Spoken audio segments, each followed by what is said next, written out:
കർത്താവായ യേശു ക്രിസ്തുവിൻ്റെ വലിയ നാമം മഹത്വപ്പെടട്ടെ. ക്രിസ്തു യേശുവിൽ നിങ്ങൾക്ക് ഓരോരുത്തർക്കും എൻ്റെ എളിയ സ്നേഹവന്ദനം. കർത്താവ് നിങ്ങളെ ഓരോരുത്തരെയും സ്നേഹിക്കുന്നു. ഇതൊരു നിത്യസത്യമാണ്. നിങ്ങളും പറയണം, യേശു എന്നെ സ്നേഹിക്കുന്നു. നിങ്ങളതൊന്ന് പറഞ്ഞു നോക്കൂ, പരിശീലിച്ച് നോക്കൂ. കർത്താവിന് സ്തോത്രം. ഇന്ന് അനേകരുടെ ഉള്ളിൽ ഉള്ളൊരു ചിന്തയാണ്, എന്നെ സ്നേഹിക്കാൻ എനിക്കാരുമില്ല, എന്നെ കരുതാൻ എനിക്കാരുമില്ല, എൻ്റെ കാര്യം നോക്കാൻ എനിക്കാരുമില്ല. ഒത്തിരി പേരുണ്ട്, വീട്ടിലെ ആളുകളുണ്ട്, ആളില്ലാഞ്ഞിട്ടല്ല. പക്ഷെ എന്നെ സ്നേഹിക്കാൻ എനിക്കാരുമില്ല, എൻ്റെ കാര്യം അന്വേഷിക്കാൻ എനിക്കാരുമില്ല. ഈ ഒരു ചിന്ത അനേകരെ ബാധിക്കുന്നുണ്ട്. പക്ഷേ നിങ്ങൾ അപ്പോഴൊക്കെ ഉറയ്ക്കണം, ആര് സ്നേഹിച്ചില്ലെങ്കിൽ യേശു എന്നെ സ്നേഹിക്കും, ആരും കരുതിയില്ലെങ്കിൽ യേശു എന്നെ കരുതും. ഇങ്ങനെയൊക്കെ ഇടയ്ക്ക് പറയണം നിങ്ങൾ. യേശു എന്നെ കരുതും, യേശു എന്നെ സഹായിക്കും, യേശു എന്നെ ഉയർത്തും, യേശു എന്നെ വളർത്തും, യേശു എന്നെ പരീക്ഷയിൽ ജയിപ്പിക്കും, യേശു എനിക്ക് നല്ല ഭാവി തരും, യേശു എനിക്കൊരു നല്ല ആത്മീയ ജീവിതം തരും, യേശു എനിക്ക് ശുശ്രൂഷ തരും, യേശു എനിക്ക് ആത്മാവിൻ്റെ നിറവ് തരും, യേശു എനിക്ക് അഭിഷേകം തരും, യേശുക്രിസ്തു കൃപാവരം കൊണ്ട് എന്നെ നിറയ്ക്കും, യേശുക്രിസ്തു ആത്മഫലം കൊണ്ട് എന്നെ നിറയ്ക്കും. ഇങ്ങനെ പോസിറ്റീവായിട്ട് ആത്മീയവും ഭൗതികമായ കാര്യങ്ങൾ നിങ്ങൾ പറഞ്ഞുകൊണ്ടിരിക്കണം. ഒരിക്കലും നെഗറ്റീവിൻ്റെ അംശം നമ്മുടെ ജീവിതത്തിൽ വരരുത്. കഴിഞ്ഞ ദിവസം ഞങ്ങളുടെ വീട്ടിൽ ഒരു ദേവദാസൻ വന്ന് പ്രാർത്ഥിച്ചപ്പോൾ ദൈവം അദ്ദേഹത്തിനൊരു കാര്യം മനസ്സിലാക്കി കൊടുത്തു. ഈ വീട്ടിൽ നെഗറ്റീവേ ഇല്ലെന്ന്. ഈ വീട്ടിൽ മുഴുവൻ പോസിറ്റീവായിട്ട് ഇങ്ങനെ ഈ വീട് നിറഞ്ഞു നിൽക്കുകയാണ്. കർത്താവിന് സ്തോത്രം. കൃപയാണ്, അത് കൃപയാണ്, എനിക്കറിയാം. പിന്നെ ദേവദാസൻ ഞങ്ങളുടെ നേരെ തിരിഞ്ഞ്, എൻ്റെയും പ്രിയ ഭാര്യയുടെയും നേരെ തിരിഞ്ഞിട്ട് പറഞ്ഞു, കാരണം നിങ്ങളിൽ നിറച്ച് പോസിറ്റീവാണ്, അതുകൊണ്ട് ആ പോസിറ്റീവ്നെസ് നിങ്ങളുടെ ഭവനത്തിലേക്കും ഈ പ്രദേശം മുഴുവൻ ഇങ്ങനെ നിറഞ്ഞു നിൽക്കുകയാണ്. അദ്ദേഹത്തിന് ഞങ്ങളെക്കുറിച്ച് വേറെ ഒന്നും അറിയില്ല, പക്ഷേ കർത്താവ് കാണിച്ചു കൊടുത്താണ് ഞാൻ പറഞ്ഞത്. പോസിറ്റീവായിരിക്കും നമ്മൾ എപ്പോഴും. B positive. നിരാശാജനകമായ സാഹചര്യങ്ങൾ വരുമ്പോഴും പോസിറ്റീവായിരിക്കണം. അങ്ങനെ പറയുകയല്ല, നമ്മളത് ശീലിക്കണം. പറഞ്ഞ് എൻ്റെ ദൈവം എന്നെ നടത്തും, എൻ്റെ ദൈവം എന്നെ കരുതും, എൻ്റെ ദൈവം എന്നെ പുലർത്തും, എൻ്റെ ദൈവം ശക്തനാണ്. അബ്രഹാമിനെ നടത്തിയ ദൈവം, ഇസ്ഹാക്കിനെ അനുഗ്രഹിച്ച ദൈവം, യാക്കോബിനെ ഒരു അനുഗ്രഹപാത്രമാക്കി തീർത്ത ദൈവം എന്നെ അനുഗ്രഹിക്കും. ഹല്ലേലൂയ. യോസേഫിനെ അനുഗ്രഹിച്ച ദൈവം എന്നെ അനുഗ്രഹിക്കും. യബ്ബേസിൻ്റെ അതിര് വിശാലമാക്കിയ ദൈവം എൻ്റെ അതിര് വിശാലമാക്കും. ഹന്നായുടെ പ്രാർത്ഥന കേട്ട ദൈവം എൻ്റെ പ്രാർത്ഥന കേൾക്കും. യബ്ബേസിനെ അനുഗ്രഹിച്ച ദൈവം എന്നെ അനുഗ്രഹിക്കും. ഇബ്താഹിനെ അനുഗ്രഹിച്ച് ഒന്നുമില്ലാത്ത വേശ്യാപുത്രനായ ഇബ്താഹിനെ രാജ്യത്തിൻ്റെ നേതൃത്വത്തിലേക്ക് കൊണ്ടുവന്ന് അനുഗ്രഹിച്ച ദൈവം എന്നെ അനുഗ്രഹിക്കും. ശത്രുവായിരുന്നവനെ പുത്രനാക്കി തീർത്ത ക്രിസ്തുവിൻ്റെ സ്നേഹം, ക്രിസ്തുവിനെതിരായി ഓടിയ പൗലോസിനെ ക്രിസ്തുവിന് വേണ്ടി മരിക്കാൻ തയ്യാറായ അപ്പോസ്തലനായ പൗലോസാക്കി തീർത്ത ദൈവം എന്നെയും മാറ്റും. ഹല്ലേലൂയ. ഇങ്ങനെയാണ് പോസിറ്റീവ്. ഇത് ക്രിസ്തു തരുന്നതാണ്, ദൈവത്തിൻ്റെ ദാനമാണ്. പക്ഷേ നമ്മളും അതിനുവേണ്ടി ഉത്സാഹിക്കണം. നെഗറ്റീവ് ചിന്ത വരുമ്പോൾ അതിനെ താലോലിച്ചുകൊണ്ടിരിക്കരുത്. നെഗറ്റീവ് ചിന്ത വരുമ്പോൾ അതിനെ താലോലിക്കരുത്. അത് നമ്മൾ ചെയ്യുന്നതാണ്. ആ താലോലിക്കലെല്ലാം വിട്ടിട്ട് അതിനെ ക്യാൻസൽ ചെയ്ത് അതിനെ ബ്രേക്ക് ചെയ്തിട്ട് പോസിറ്റീവായിട്ട് നിങ്ങൾ പറയാൻ പരിശ്രമിക്കണം. അപ്പോഴാണ് കുറവ് കിട്ടുന്നത്. ആ കുറവ് കിട്ടുമ്പോൾ ഞാൻ പോസിറ്റീവ് പറയാമെന്നല്ല, പറയുമ്പോഴാണ് അവനെ കുറവ് കിട്ടുന്നത്. നീ സമർപ്പിക്കുമ്പോഴാണ് കുറവ് കിട്ടുന്നത്. ചെല്ലു പറയും, എനിക്കെല്ലാം കിട്ടിക്കഴിയുമ്പോൾ ഞാൻ ദൈവത്തെങ്കിലേക്ക് വരാം. അത് ഈ ആയുസ്സിൽ നടക്കുന്ന കാര്യമല്ല മോനെ. നീ ദൈവത്തെങ്കിലേക്ക് വരുമ്പോഴാണ് നിനക്കെല്ലാം തരുന്നത്.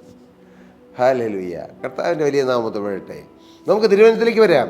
ഒരു രാജാവിനോട്, യഹോശാഫാത്ത് രാജാവിനോട് ദൈവത്തിൻ്റെ പരിശുദ്ധാത്മാവ് പറയുകയാണ്. എന്താണത്? സ്തോത്രം. നിങ്ങൾ സ്ഥിരമായി നിന്ന് യഹോവ നിങ്ങൾക്ക് വരുത്തുന്ന രക്ഷ കണ്ടുകൊള്ളുവീൻ. ഭയപ്പെടരുത്, ഭ്രമിക്കരുത്. നാളെ അവരുടെ നേരെ ചെല്ലുവീൻ. യഹോവ നിങ്ങളോട് കൂടെയുണ്ട്. 3 സൈന്യത്തിൻ്റെ നേരെ ഒരു സൈന്യം ചെല്ലാൻ പോവുക. ദൈവം പറഞ്ഞു, നിങ്ങൾ പൊക്കോ. ശക്തരായ 3 സൈന്യം ഉണ്ടെങ്കിലും നിങ്ങൾ പൊക്കോ, ഞാൻ നിങ്ങളുടെ കൂടെയുണ്ട്. ദൈവം കൂടെയുണ്ടെങ്കിൽ ഏത് സാഹചര്യത്തിലും പോകാം. ദൈവം കൂടെയുണ്ടെങ്കിൽ ഏത് ശവക്കോട്ടയിലും ഏത് പാതിരാത്രിക്കും പോകാം. ദൈവം കൂടെയുണ്ടെങ്കിൽ ഏത് വഴിക്കും, മറ്റുള്ളവർക്ക് പോകാൻ പേടിയുള്ള വഴിക്കോടെ നമുക്ക് പോകാൻ പറ്റും. ദൈവം കൂടെയുള്ളതുകൊണ്ട്. ദൈവം, ജീവുള്ള ദൈവം മനുഷ്യരോട് കൂടെയിരിക്കും. അതേ പ്രിയരേ, ദൈവം മനുഷ്യരോട് കൂടെയിരിക്കും, കൂടെ നടക്കും. കൂടെ നടക്കുന്ന ഒരു ദൈവമാണ് നമ്മുടെ ദൈവം. അല്ലാണ്ട് അങ്ങങ്ങാണ്ട് പോയിരുന്ന് നമ്മളൊരു ആരാധനാ സ്ഥലത്ത് വന്ന് പ്രാർത്ഥിക്കുമ്പോൾ മാത്രം ഒരു അല്പസമയത്തേക്ക് നമ്മുടെ അടുക്കൽ ഇറങ്ങി വന്നിട്ട് പിന്നെ മടങ്ങിക്കയറി പോകുന്ന ഒരു ദൈവമല്ല. എന്നെന്നും കൂടെയിരിക്കുന്ന ദൈവം. ഇമ്മാനുവേൽ, ദൈവം നമ്മോടുകൂടെ. യേശുക്രിസ്തു ജനിച്ചപ്പോൾ ദൂതന്മാർ പറഞ്ഞു, ദൈവം നമ്മോടുകൂടെ എന്നർത്ഥമുള്ള ഇമ്മാനുവേൽ എന്ന് പേർ വിളിക്കും. അത് അന്നല്ല പറഞ്ഞത്, നൂറ്റാണ്ടുകൾക്ക് മുമ്പ് യെശയ്യാപ്രവാചകനിലൂടെ ദൈവത്തിൻ്റെ പരിശുദ്ധാത്മാവ് എഴുതി വെച്ചു, ദൈവം നമ്മോടുകൂടെ എന്നർത്ഥമുള്ള ഇമ്മാനുവേൽ എന്ന് പേർ വിളിക്കും. കൂടെ ഇരിക്കുന്നവനാണ് ദൈവം അല്ലെ, ഒന്ന് കണ്ടിട്ട് പോകുന്നവനല്ല ഈ ദൈവം. നമ്മൾ തല പോയിഞ്ഞ ചില കാര്യങ്ങൾ ആലോചിക്കുമ്പോൾ എൻ്റെ അപ്പാ എന്ന് വിളിക്കുമ്പോൾ ഓടിയിറങ്ങി വരും. പ്രതിസന്ധികളോട് നാം പോകുമ്പോൾ എൻ്റെ അപ്പാ എന്ന് വിളിക്കുമ്പോൾ ദൈവം കൂടെ ഇറങ്ങി വന്ന് നടത്തും. ഈ ദൈവം എൻ്റെ ദൈവം, ഈ ദൈവമാണ് എൻ്റെ ദൈവം, ഈ ദൈവമാണ് എൻ്റെ ദൈവം എന്ന് പറയുവാൻ നിങ്ങൾ അതിനുള്ള അനുഭവങ്ങൾ പ്രാപിക്കണം. ഈ ദൈവത്തെ അനുഭവിക്കണം, ഈ ദൈവത്തെ രുചിക്കണം. സങ്കീർത്തനക്കാരൻ എഴുതി, യഹോവ നല്ലവനെന്ന് രുചിച്ചറിവീൻ, അവനെ ശരണം പ്രാപിക്കുന്ന പുരുഷൻ ഭാഗ്യവാൻ. നിത്യനായ ദൈവം പറയാണ്, നിങ്ങൾ സ്ഥിരമായി നിന്ന് യഹോവ നിങ്ങൾക്ക് വരുന്ന രക്ഷ കണ്ടുകൊള്ളുവീൻ. ഭയപ്പെടരുത്, ഭ്രമിക്കുകയും അരുത്. നാളെ അവരുടെ നേരെ ചെല്ലുവീൻ, യഹോവ നിങ്ങളോട് കൂടെയുണ്ട്. അതെന്തിനാ അവരെ ദൈവം അയച്ചത്? ദൈവത്തിന് അവരെ അങ്ങ് തോൽപ്പിച്ച് കളഞ്ഞാൽ പോരായിരുന്നു ഇല്ലേ? ദൈവത്തിന് തന്നെത്താൻ പല കാര്യങ്ങൾ ചെയ്യാൻ കഴിയും ഇല്ലേ? കഴിയും, തീർച്ചയായിട്ടും കഴിയും. പക്ഷേ ദൈവം പ്രവർത്തിക്കുന്ന മനുഷ്യരിലൂടെയാണ്. ദൈവത്തിന് വേണമെങ്കിൽ ഒരു അരുളപ്പാട് കൽപ്പിക്കാം അല്ലേ? പക്ഷെ ദൈവം പ്രവാചകന്മാരിലൂടെ സംസാരിക്കും. ദൈവം മനുഷ്യരിലൂടെയാണ് തൻ്റെ പ്രവൃത്തി ചെയ്യുന്നത്. അതെന്താ? അത്രമാത്രം മനുഷ്യനോട് സ്നേഹമാണ്. അത് അത്രയും ചിന്തിച്ചാൽ മതി. അത്രമാത്രം ദൈവിക കാര്യപരിപാടിയിൽ മനുഷ്യനെ ഉൾപ്പെടുത്തി ദൈവവും മനുഷ്യനും ചേർന്ന് ചെയ്യുന്നതാണ് അത്ഭുതങ്ങളും അടയാളങ്ങളെല്ലാം. പ്രവർത്തിക്കുന്ന നിത്യനായ ദൈവം തന്നെയാണ്. പക്ഷെ മനുഷ്യനെ പാർട്ട്ണറാക്കുന്നു. ആരുടെ? ദൈവത്തിൻ്റെ. അങ്ങനെയൊക്കെ പറയാമോ? അങ്ങനെയൊക്കെ പറയാൻ പറ്റുമോ? കാരണം നിത്യനായ ദൈവം, ഞാൻ പറയുന്നത് ഭീതിപ്പെടുത്തുന്ന ഒരു ദൈവത്തെക്കുറിച്ചല്ല, നമ്മുടെ അടിയിലേക്ക് വന്ന് നമ്മുടെ ക്ഷേമം അന്വേഷിക്കുന്ന, നമ്മളോട് കൂടെ ഇരിക്കുന്ന നല്ല ജീവനുള്ള ക്രിസ്തുവിനെ കുറിച്ചാണ് ഞാൻ പറയുന്നത്. പേടിപ്പിക്കുന്ന ദൈവമൊന്നുമല്ല, നമ്മെ സ്നേഹിക്കുന്ന ദൈവമാണ്. സ്തോത്രം. നമ്മെ കരുതുന്ന ദൈവമാണ്, നമ്മെ പരിപാലിക്കുന്ന ദൈവമാണ് ഈ ക്രിസ്തു. പേടിപ്പിച്ച ഭീകരതയൊക്കെ കാണിച്ച് പേടിപ്പിച്ച് വിറപ്പിച്ച് അങ്ങനെ ഭീതിപ്പെടുത്തുന്ന ഒരു ദൈവമല്ല യേശുക്രിസ്തു. യേശുക്രിസ്തു സ്നേഹത്തിൻ്റെ നിറകുടമാണ്. യേശുക്രിസ്തു കരുണയുടെ ശ്രേഷ്ഠ കേന്ദ്രമാണ്. യേശുക്രിസ്തു ദയവിൻ്റെ കടലാണ്, കരുണക്കടലാണ്. സ്തോത്രം. ദൈവത്തിൻ്റെ വലിയ നാമത്തിലൂടെ ദൈവം പറഞ്ഞു, നിങ്ങൾ പേടിക്കൊന്നും വേണ്ട കേട്ടോ, ഞാൻ നിങ്ങൾക്ക് രക്ഷ വരുത്തും. നിങ്ങളത് കാണാനിടയാകും. ദൈവം പ്രവർത്തിക്കുന്നത് കണ്ട് ദൈവത്തെ സ്തുതിപ്പാൻ ദൈവടിയാകും. നമ്മൾ പ്രവർത്തിക്കുകയില്ല. നമ്മുടെ ജീവിതത്തിൽ വരുന്ന ചില കാര്യങ്ങൾ നാം ഇങ്ങനെ നിൽക്കുമ്പോൾ ദൈവം വന്നത് ഏറ്റെടുത്ത് പ്രവർത്തിച്ചിട്ട് എന്ത് ചെയ്യും? നമ്മെ അത് കാണിപ്പിക്കും. എന്നിട്ട് നാം അതോർത്ത് ദൈവത്തെ സ്തുതിക്കാൻ ദൈവടിയാക്കും. അങ്ങനെയാണ് ദൈവം പലപ്പോഴും പ്രവർത്തിക്കുന്നത്. ഹല്ലേലൂയ. ദൈവം നാം മഹത്വപ്പെടട്ടെ. അപ്പോൾ യഹോശാഫാത്ത് എന്താണ് ചെയ്തത്? അപ്പോൾ 18-ാമത്തെ വാക്യം, അപ്പോൾ യഹോശാഫാത്ത് സാഷ്ടാംഗം വണങ്ങി. ദൈവത്തിൻ്റെ ദൂത് കേട്ടപ്പോൾ വണങ്ങി, നമസ്കരിച്ചു, സ്തോത്രം ചെയ്തു, ഹല്ലേലൂയ പറഞ്ഞു, ആമേൻ പറഞ്ഞു. ദൈവത്തിൻ്റെ ദൂത് കേൾക്കുമ്പോൾ അങ്ങനെയായി നമ്മൾ പ്രതികരിക്കണം. ദൈവത്തിൻ്റെ ദൂത് കേൾക്കുമ്പോൾ അനങ്ങാപ്പാറ പോലെ നിൽക്കരുത്. അതിനനുസരിച്ച് നാം പ്രതികരിക്കുമ്പോഴാണ്, നാം റിസീവ് ചെയ്യുമ്പോഴാണ് വീണ്ടും പരിശുദ്ധാത്മാവിൻ്റെ ശബ്ദം നമുക്ക് കേൾക്കാൻ കഴിയുന്നത്. ദൈവദാസന്മാരിലൂടെയും നേരിട്ടും എല്ലാം. അപ്പോൾ യഹോശാഫാത്ത് സാഷ്ടാംഗം വണങ്ങി. യഹൂദ്യരൊക്കെയും യെരുശലേം നിവാസികളെ യഹോവയുടെ മുമ്പാകെ വീണ്ടും നമസ്കരിച്ചു. നേതാവ് വണങ്ങുമ്പോൾ അണികളും വണങ്ങും. നിങ്ങളാരെങ്കിലും ഏതെങ്കിലും കാര്യത്തിൽ നേതൃത്വം കൊടുക്കുന്നവരാണോ? നിങ്ങളുടെ ജീവിതത്തിൽ വരുന്ന നല്ല കാര്യങ്ങളാണ് നിങ്ങളുടെ അണികളിലേക്ക് പകരപ്പെടുന്നത്. നിങ്ങൾ ആരാധിക്കാൻ മടിയില്ലെങ്കിൽ നിങ്ങളുടെ കൂടെയുള്ള വിശ്വാസികളും ആരാധിക്കും. നിങ്ങൾക്ക് ദൈവത്തെ സാക്ഷിക്കാൻ ദാഹമുണ്ടെങ്കിൽ നിങ്ങളുടെ കൂടെയുള്ളവരും സാക്ഷിക്കും. നിങ്ങളിൽ ദൈവത്തിൻ്റെ വേലയെക്കുറിച്ചുള്ള ദാഹമുണ്ടെങ്കിൽ നിങ്ങളുടെ കൂടെയുള്ളവരും വേലയിൽ പയ്യെ ഉയർന്നു വരും. അതൊരു പ്രത്യേക ദൈവത്തിൻ്റെ കൃപയാണത്. ഒരു നേതൃത്വം. ഹല്ലേലൂയ. യഹോശാഫാത്ത് രാജാവ് നേതൃത്വത്തിലിരിക്കുകയാണ്.